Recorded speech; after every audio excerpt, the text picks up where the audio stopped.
Alright guys, so in today's session we'll be talking about the spanning tree. We'll continue with our earlier topic as well as we will talk about more onto the security side of spanning tree, how we try to save ourselves from some sort of attacks from the some sort of operating system, mostly like Kali Linux is one of the best example that I can take, which usually creates or it simulates some sort of BPDUs which can unnecessarily create a loops in our environment. Maybe there could be an more number of information which we don't require. So a lot of things usually happens in that kind of conditions.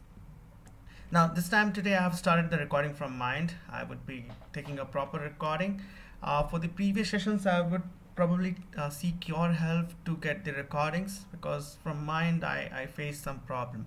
But today onwards I'm going to record the things from Mind. Alright, and I'm going to keep on uploading the videos. So continuing with our last classes, we talked about what is spanning tree, what is the major use of it, and obviously we are more aware about it. It basically saves more loops in the environment. If there is any kind of loops, usually we try to make sure that there would be only one way to reach the traffic. If I do have multiple interfaces, so the main concept is that one port is going to be active and other ports is going to be called as a backup ports. Now, probably in the later courses, we will be seeing how we are going to make them also to be available from the traffic flows, because the concepts in data centers will be pretty different, because a lot of costly resources we have to include, and if I'm not able to use those resources, then it's not a right way of making our data centers. So similarly the things as the switches run spanning tree, so it's going to still run over there. And in that context, yesterday we had seen as we have created a couple of VDCs, how we connected into the Nexus 5548, we understood about the basic behavior of spanning tree. We had yesterday even checked out what would be the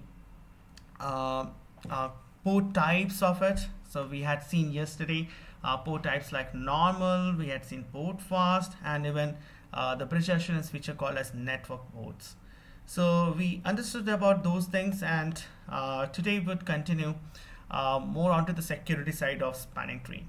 So in that context, what I'm planning to do, I'm going to have a couple of VDCs, VDC number 7 and VDC 8. We have a couple of cables that's going to get connected to them, and I'm going to have one VDC number 6, and I'm trying to connect 6 and 7 with each other. Now probably I can use any interfaces, but let me see what interfaces is going to be useful to connect them. So in that context, let me go to these VDCs. I've already connected to these VDCs one by one. Let me connect to VDC 6 also. I do have VDC 8, 5548, and the admin VDCs. So let me come back to VDC 7, and if I see show CDP neighbors first, I do have a lot of interfaces. Among them, I would be looking for any fourth module. So that fourth module is the M modules that I have got. So what I'll do, let me see show interface brief first. I do have ports from I guess that's from 4/10. So let me enable from 4/10 to 4/15 or 14. I see that there could be some interfaces which is crossly connected. So I'll go to interface Ethernet 4/10 to 14, and I'll configure it as no shutdown. Now if I take a look on show CDP neighbors once more, I would be seeing there is port 11 to 12, and that is the one thing that we can use it again now. So we'll make sure that 4/11 would be over here, and we would be having 4/12 out over here. And the other VDCs that I'm going to have is VDC number 6. So let me go to admin VDCs, and if I see show VDC memberships, which will tell us that what ports we have got on what particular VDCs, and VDC number 6 I don't have anything.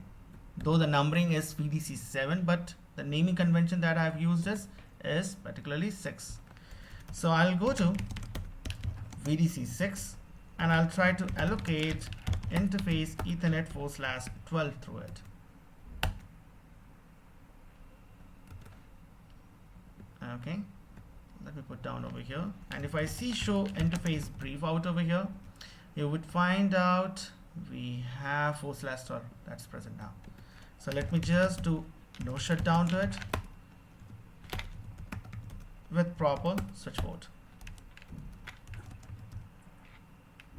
No shut. If you wish to put them into the same VLANs, so probably we can create the same VLAN which we have created yesterday. So we'll write 1001 to 1010, and particularly Ethernet 4/12, I'll make it as switchboard mode as trunk. So now if I take a look on show CDP neighbors, we'll be seeing that there would be 4/12 port that's going to VDC number 7. So that's cool. Now what I'm going to do, we'll see one by one what are the security features which we can get in our environment. So to get started through it, we'll be talking about, first of all, on the STP security, the first one will be called as BPD filter. So as the name suggests, it's going to filter the BPDUs, and when it comes to apply it, it can be applied by two methods. So one would be a port fast dependent. So the concept is that if the ports are port fast, and then if you want to enable the BPD filters, you can do that things. The good thing about this command or this way of approach is that you need not to go by interface basis. You can still apply it without doing a more number of configurations. You can just put a global based config, just telling that whatever the ports which is enabled with port fast, I want to even enable the BPD filters. But the thing is that when we would be going with this kind of approach, obviously when we have a pure layer 2 networks where we do have a lot of switches connected to each other, okay, we would be expecting that these devices should send and receive the BPDUs with each other, right? Now if I do have any another devices which also comes and participate in spanning tree, like if I do have any end-host devices which is running some specific operating system and which can simulate some BPDUs, if it goes and participate, it can change the decision in the whole layer 2 network, and whatever the switches which has become already the root, we can change their decisions. Now in that cases, whatever the flooding that happens in the layer 2 environment, that flooding message would automatically come to this operating system, and he can use it in some hacking purposes also. So the way that we provide the security is very simple. Like spanning tree is going to run between the switches only, so we should only run spanning tree up to that levels. We should be not learning or sending the BPDUs, whatever the devices which doesn't understand spanning tree. But remember, whenever we get any BPDUs, when we go with this particular approach of port fast, obviously the port fast feature will be going to be disabled. So it is always interrelated. If the port fast gets disabled, automatically the BPD filter will be also going to be get disabled.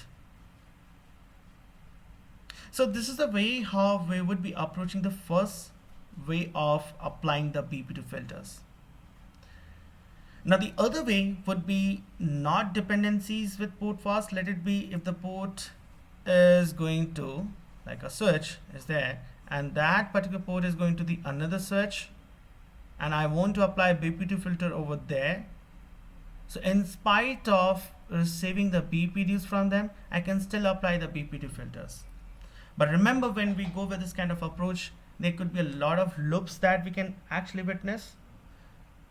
Because remember, whenever we have two switches, we have to mandatorily run spanning tree processes. And if you don't run, you can come across with layer 2 loops. So anyway, you can apply the things, but you have to understand the consequences and what is related to what. That is the basic understanding that we have to understand. So if I'll just start with the first approach of it. So if I go back to my topology, obviously when we do have these devices, there will be flow of BPDs with each other. Right? Now in that context, if I would take an approach of port fast, like if I wish to make it as a port fast,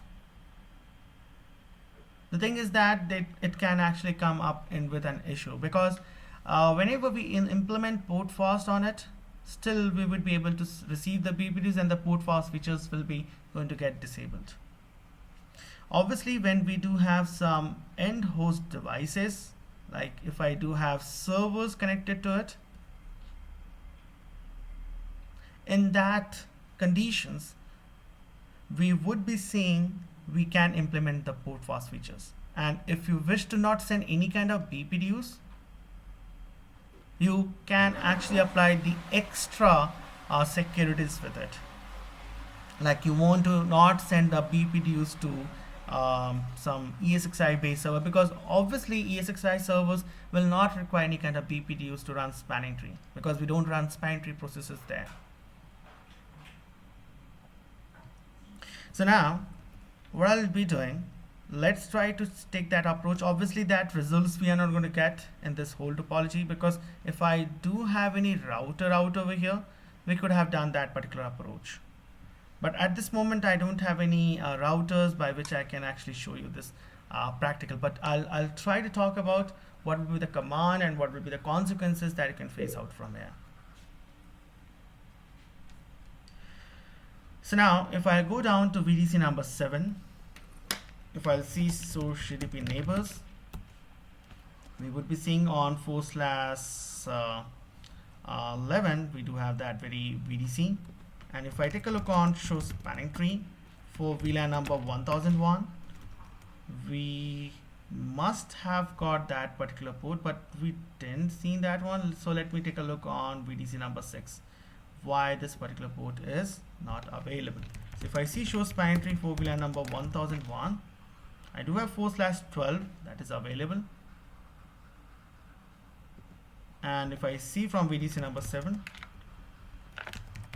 show run interface Ethernet 4/11, because I have not put it as a switch port, so I have to define switch port mode as trunk.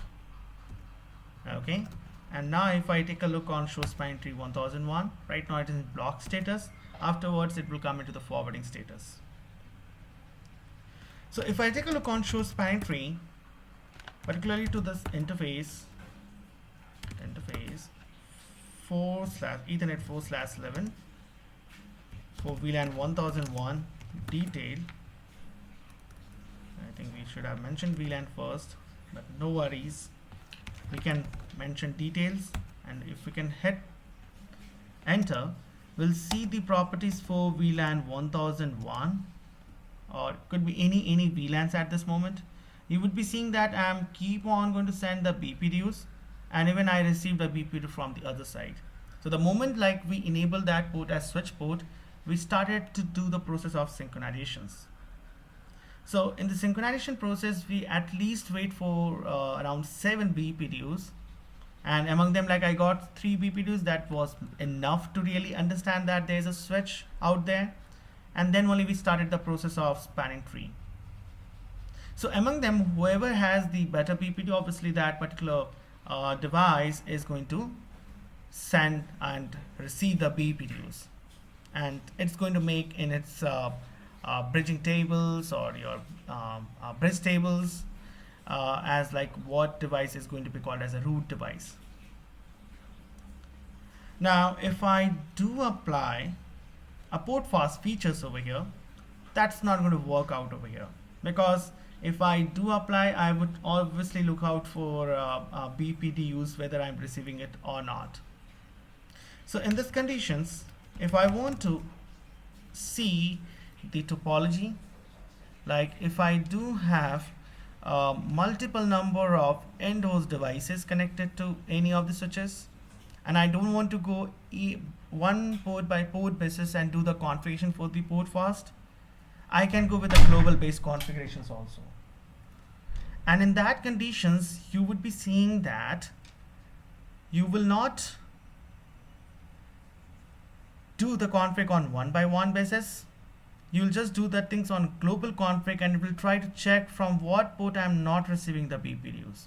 And automatically the port fast features will be enabled over there. But let's try to see on this VDC number 7. Does it apply or not? So the way that we do is by writing spanning tree. We basically mention over here as port type. I'm sorry, I think it's not port type. That would be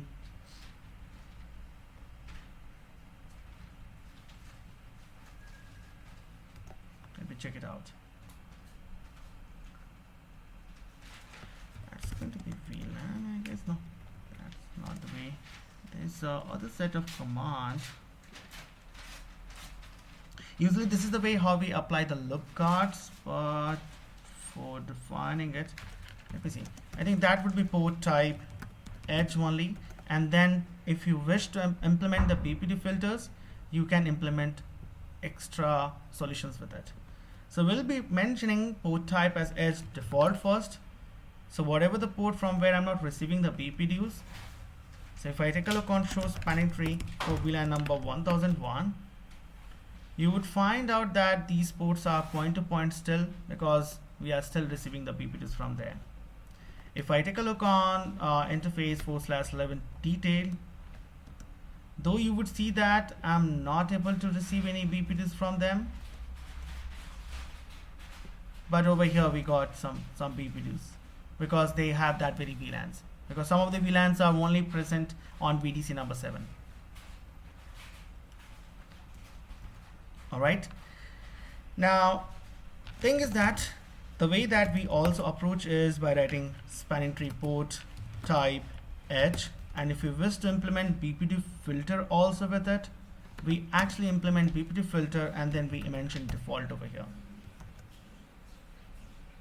But this command will have meaning only when I do have the port as edge. If the port is not edge, we can't actually implement the BPD filters with it.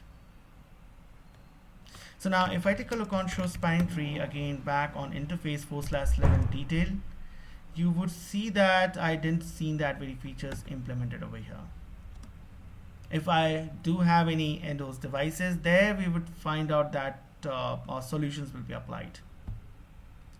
But let it be, if you don't want to go with the global based config approach and you want to go with by port basis, in that conditions you would see that we don't directly related to our port fast features.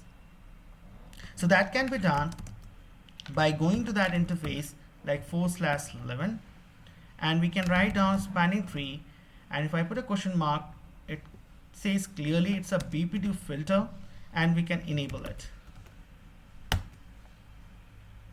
So this is precisely I'm going to on physical port and I'm applying this BPD filter. And now if I take a look on 4/11 detail, you would be seeing that right now I have sent how many BPDUs? It's 169. And still it is what? It is 169. So we have stopped to send the BPDUs now because we have implemented a BPDU filter. So I can't send, I can't even receive the BPDUs. So we have just blocked the BPDU receiving and sending process on that particular link. And this will actually cause a problem like in VDC number 6, if I see 1001, now this device has told that I'm the root. But remember in the last classes, who was the root? It was Nexus 5548, he was the root. So when he was generating the BPDUs in this whole layer 2 environment, they were telling that yes, this is my root device, this is my root device. But now if he's not able to send that very BPDU, so obviously VDC number 6 is cut off from the STP instances. Now these kind of things can create a loops. We'll talk about it, what kind of loops we can also get it out over here. But this is the first set of solutions that we do get. Obviously we should not apply between switch to switch these configurations, but in some sort of scenarios we would be seeing that maybe we want to implement the BPD filters sometime. So any questions guys up to this moment?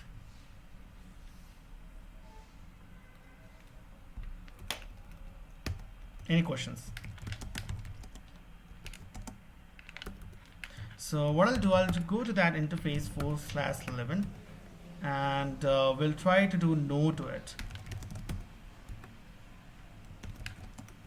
so that we will remove the BPD filter, and the moment we will remove the BPD filter, it will tell that yes, I'm not the root is somewhere else.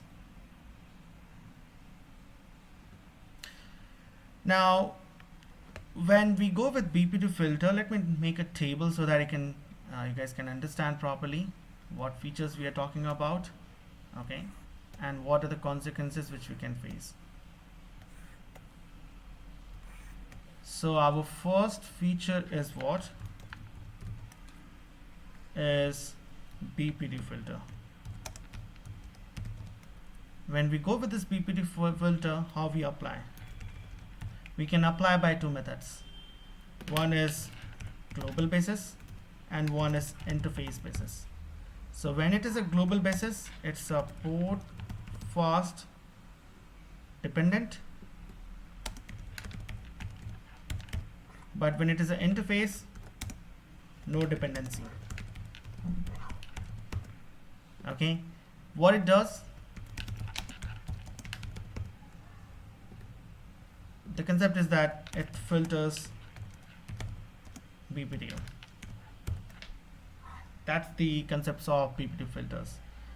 But the problem that you would face with port fast, if port fast features get disabled, obviously when it gets disabled, when it receives any BPDs on that port, so that will also disable the BPD filters also. Now if I receive the BPDs, what happens if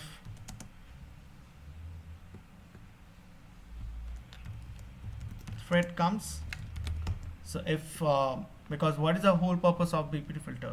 It's to filter the BPDs, but if anyone sends the BPD, what happens? So when it is on the global basis, it disables the process. Okay, but when it comes to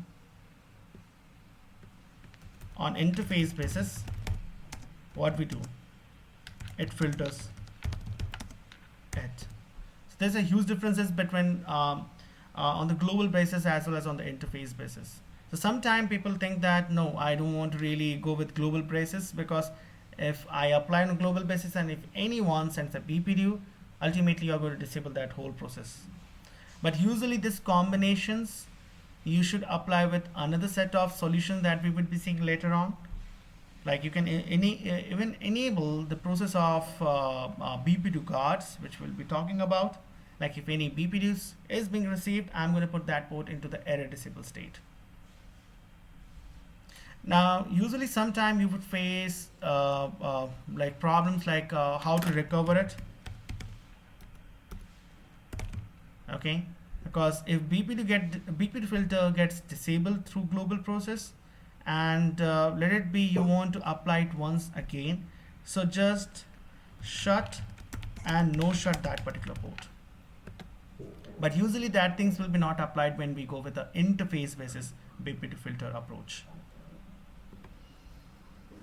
Okay, so this is the first set of things that we do apply. Now the next thing that comes up is called as BPD guard. Now there's a differences between it. BPD filters the BPDs, but guard is basically to provide some hard set of security. Like whenever we get any BPDs, I'm going to put that port into the error disable state. So that's the basic approach of BPD guard. So usually what we try to do, if I don't wish to write down a lot of configurations, we apply the solutions by writing the global based port fast dependent BPD filter and the global based port fast dependent BPD guard feature. So when we apply both the solutions in a combo, filter is not going to send the BPDUs, but when I receive the BPDU, BPDU guard is going to disable that port. So it's the hard-based security that we apply with it.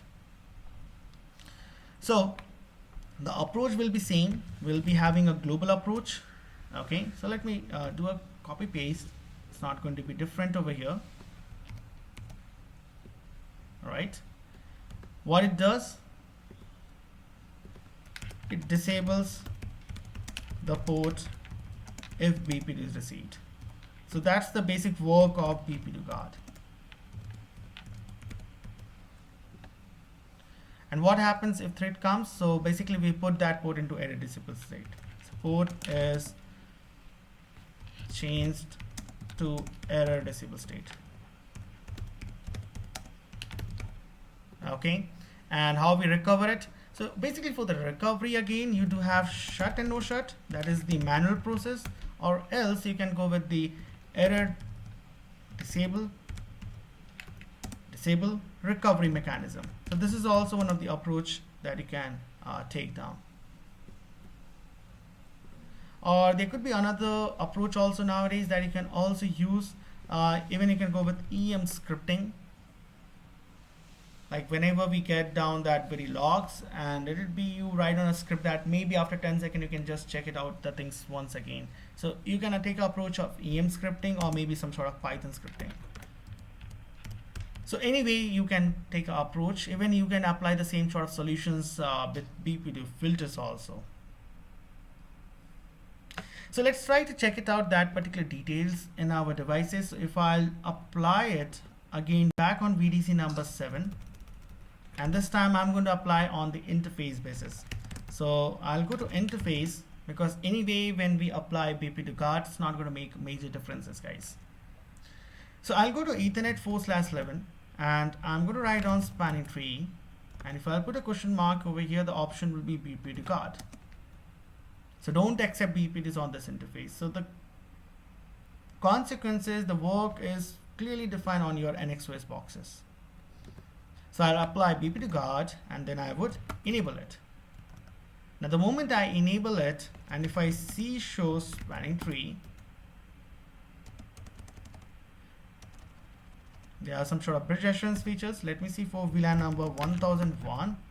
You'll see that this port is still called as designated port mode, though we have implemented the BPD guard. So if I take a look on show run interface Ethernet 4/11, we have enabled BPD guard, but still why this port is in the designated port mode? Any idea, guys?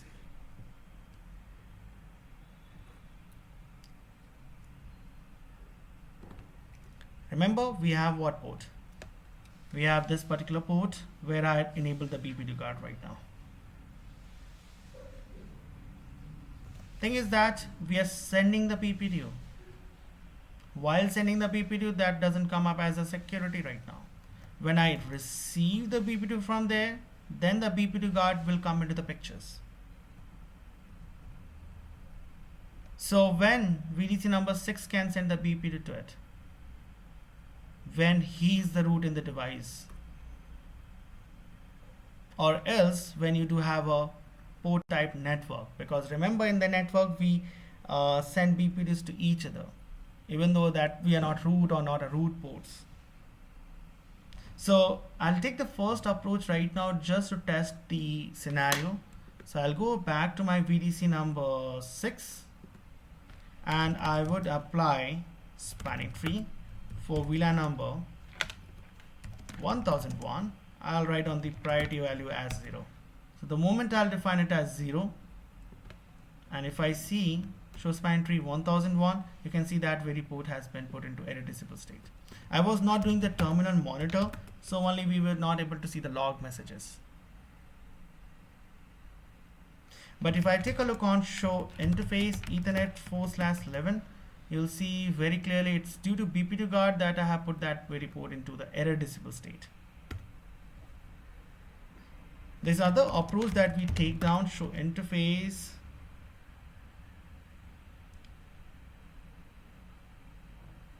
there is nothing like irreducible state over here.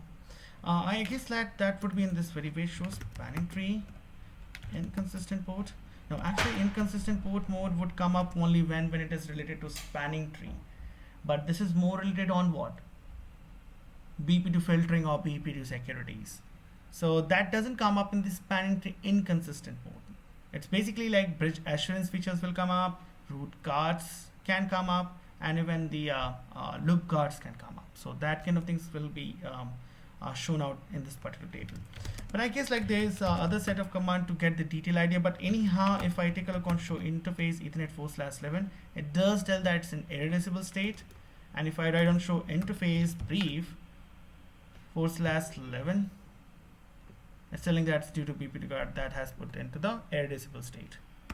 Because why? I'm actually receiving the BPDs from there. But if I go back again to VDC number 6 and if I tell that it's no spanning tree priority 0, so I'm not the root, I'm not going to able to send the BPDs back to you. And now in that conditions, if I would see back again on show interface brief, you'll see this port is right now irreducible still. It will try to recover it after a while because I'm not 100% sure whether the irreducible state recovery mechanism is enabled for it. So if I won't enable it, cause due to BP2 guard, you can actually enable it. That's it. And you can even tell the timing also, what will be the interval, and you can see over here the interface has been recovered back.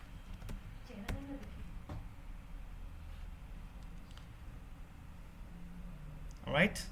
So now this is the approach of BPDU guard that we take down over here.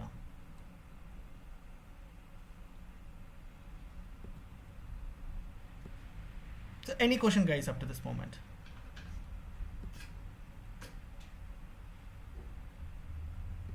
Any questions?